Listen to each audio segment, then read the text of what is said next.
xanım, Səbinə adlı bir xanım sizdən şikayət edir və bildirir ki, mənə 5000 manat loteriya pulu borcludur. Bu məsələ ilə bağlı nə deyə bilərsiniz? Qarşı tərəf olaraq. Səbinə xanım mənim iş yoldaşım olub. Mənim o obyekti, adı çəkilən obyekti özümün işlətdiyim vaxtlarda, hal-hazırda mən işlətmirəm, özümün işlətdiyim vaxtlarda mənim işçim olub rəsmi qaydada. Mənim ona heç bir borcum yoxdur. Bu Suraxanı rayon Baş Polis İdarəsində araşdırılıb.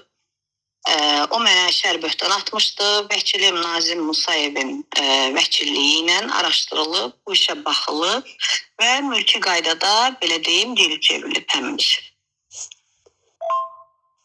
Suraxanı rayon Baş Polis İdarəsində mənim müstəntiqim də bu məsələni bilir. Mənim işimə baxan bütün polis əməkdaşları da məsələdən xəbərdardır. Siz bir jurnalist, media nümayəndəsi kimi maraqlana da bilərsiniz tam şəffaf qaydada. Çünki polislər mənim işimə tam şəffaf qaydada baxıblar. Yəni ortada heç bir oyun, heç bir yalançılıq mən tərəf ola bilməz. Səbinə tərəfdən o artıq mən onu məhkəməyə verəcəm. Onsuz da bu şər böhtanlarına görə.